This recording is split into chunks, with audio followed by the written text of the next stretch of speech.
இல்லை, பிகே சேகர் பாபு அவரோட செயல்பாடு அப்படின்னு பார்க்குறத விட பொதுவாகவே டிஎம்கே வந்தால் எல்லா போதைப் பொருளும் ஈஸியாக கிடைக்கும்.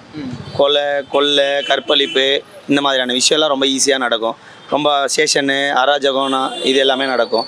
ஏடிஎம்கே பீரியடில் அப்படிலாம் இருக்காது. அம்மா இருக்கிற வரையும் அப்படி கிடையாது. அடுத்து எடப்பாடியார் 4 வருஷம் ஆண்டாங்க. அவங்களும் கரெக்டு, அவங்களும் ஓரளவு மெயின்டைன் பண்ணிட்டு தான் இருந்தாங்க. இவங்க உடனே பாசிசம் பிஜேபின்னு சொல்லிட்டு இவங்களுக்கு அகெயின்ஸ்ட் ஓட்டு தான் இவங்களுக்கு வந்துச்சு. அதனால தான் ஏடிஎம்கே மேலே இருக்க அலியன்ஸ்னால மட்டும்தான் இவங்க இப்போ ஜெயித்தாங்க. அட்லீஸ்ட் இந்த 5 வருஷத்தில் கொஞ்சம் ப்ராப்பராக மக்களுக்கானதெல்லாம் பண்ணி மழைநீர் இது சவுகார்பேட்டை இந்த இடத்துல மழைநீர் இதுக்கு 4000 கோடி ஒதுக்கியிருக்காங்க. 4000 கோடி என்ன பண்ணாங்க எதுவுமே தெரில. வருஷம் நான் ஆல்மோஸ்ட் 36 வயசு ஆகுது, சென்னையில் தான் இருக்கேன். 36 வருஷமும் மழை பெய்யுமோ தண்ணியில் நஞ்சி தான் போகிறோம்.